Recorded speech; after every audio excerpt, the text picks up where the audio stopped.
Hello you all. શું તમે લોકોએ ક્યારેય મેગી પાસ્તા ટ્રાય કર્યા છે? મેગી અને પાસ્તા અલગ અલગ તો બનાવ્યા હશે, પણ ક્યારેય બંનેને મિક્સ કર્યા છે? તો ચલો આજે બનાવીએ મેગી પાસ્તા. તો અહીંયા મેં મૂકી દીધા છે પાસ્તાને બફાવવા માટે. ઘરમાં આપણો મસાલો પણ રેડી છે. ડુંગળી, ટમેટા, કેપ્સિકમ નાખીને થોડી વેરાયટી એડ કરવા માટે નાની અહીંયા સુધારી રહ્યા છે બટેકા. તો અહીંયા મારા મેગી ને પાસ્તા બે બફાઈ ગયા છે અને હવે મેદાનમાં આવી ગયા છે નાની. તો અહીંયા તેલમાં જીરાનું અને હિંગનો વઘાર મૂકીને અંદર નાખી દીધા છે કેપ્સિકમ, ડુંગળી. હવે તેલમાં આને થોડું શેકાવા દઈશું. હવે નાખી દીધી છે બટેકાની છીણ. હવે એડ કરીએ છીએ અંદર ટમેટા.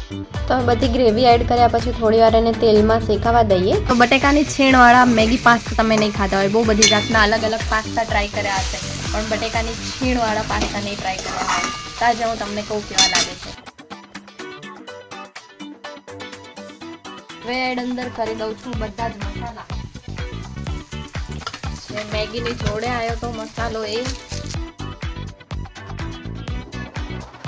અને હવે આપણા મેગી પાસ્તા જે બફાઈ ગયા છે એને આમાં અંદર એડ કરી દઉં. ખતરો છે.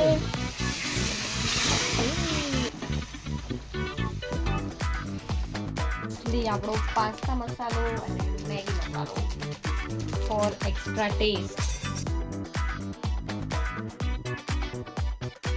અહીંયા હું ક્યારની ટ્રાય કરી રહી છું કે આ મસાલાના પેકેટને કઈ બાજુથી તોડું તો એ તૂટશે. હાથેથી ટ્રાય કર્યું, મોઢેથી ટ્રાય કર્યું, પણ મારાથી આ મસાલો ના જ તૂટ્યો. લાસ્ટલી હવે આમાં એડ કરી દઈશું આપણું ચીઝ, જેથી આ બની જશે આપણું cheese Maggi pasta. Very cheesy. ये તો ભાંગ ગયા. હવે રેડી થઈ ગયા છે આપણા મેગી પાસ્તા અને ટેસ્ટ કરીને કહું તમને કે કેવા બન્યા છે. અને અહીંયા મારા ભાઈને ખબર પડી ગઈ કે હું વિડીયોમાં એનો સીન લઈ રહી છું, એટલે થોડી ઓવર એક્ટિંગ કરી દેશે હવે. અને સાથે સાથે નાનીને થોડી ઓવર એક્ટિંગ શીખવાડી દીધી એણે.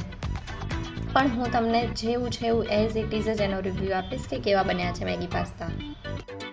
હેલ્ધી અને ટેસ્ટી મેગી પાસ્તા. સો આનો ટેસ્ટ તો એકચ્યુઅલમાં સારો હતો, એટલે હું તો મારું ફોકસ લગાવવાની છું અને ખાવામાં મળું તમને બીજા વ્લોગમાં. Okay, bye bye.